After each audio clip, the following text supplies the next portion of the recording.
हम सबों के मुअज़्ज़ज़ मेहमान हजरत जनाब संजय यादव जी से मैं दरखास्त करूंगा कि वो आए और अपनी बातों को सामीन के सामने पेश करें। हमारे आदरणीय शबीर भाई जी, पूर्णवासी राम जी, रिंकू जी, नौशाद जी, एम कुमार जी, मैं छोटे होते हुए उनको सबको प्रणाम करता हूं और हमारे हजरात जो सामने हैं बुजुर्गों को नमस्कार करता हूं, बच्चों को प्यार देता हूं। आज की जो कौमी एकता की बात होती है, गंगा जमुना तहजीब की बात होती है, आज कुछ लोगों ने हिंदू मुसलमान को रंगों में बांट दिया है।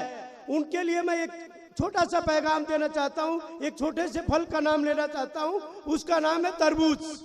तरबूज हरा भी होता है, अंदर से लाल भी होता है। वो बता दें कि वो किस मजहब का होता है, हिंदू के लिए होता है या मुसलमान के लिए होता है। अगर हरा मुसलमान का है तो उसके अंदर जो है मिठास मिलती है, वो हिंदू खाता है, मुसलमान खाता है, तो क्या हिंदू उसको संरक्षित मुसलमान नहीं करता है? अंदर का फल, उसका रंग अगर जाति से है तो मुसलमान उसको कैद करके उसको सुरक्षित रहता है और हमको आपको वो मिठास देता है। तो क्या ये जाति, ये धर्म क्या हिंदुओं के लिए नहीं है? दूसरी एक और बात कहना चाहता हूँ कि आज अभी आप लोगों ने देखा था कि अटल बिहारी वाजपेयी जी का जब देहांत हुआ तो उनको कलश में डाल डाल के नदियों में डाला गया, नदियों में डाला गया। मैं कहता हूँ कि हम हिंदू हैं, हमें जला दिया जाता है, हमारे राखों को समंदर में, नदी में, पहाड़ों में डाल दिया जाता है, हम बहते बहते पता नहीं किस देश को चले जाते हैं। लेकिन मुसलमान जिनकी कब्र इस मिट्टी में बनती है वो इस मिट्टी में गल जाते हैं। यहाँ के कीड़े मकोड़े जो भी है, तो क्या वो इस मिट्टी के नहीं है?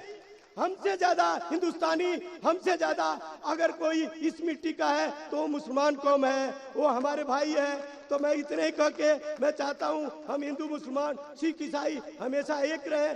कभी भी एक कलर के फूल से, एक रंग के फूल से गुलदस्ता नहीं बनता। जब तक 4 कलर के फूल और उसमें छोटी छोटी झाड़ियां नहीं लगाते हैं तो गुलदस्ता का असली स्वरूप नहीं आता। तो मैं इतने कह के आप सबको नमस्कार करता हूँ।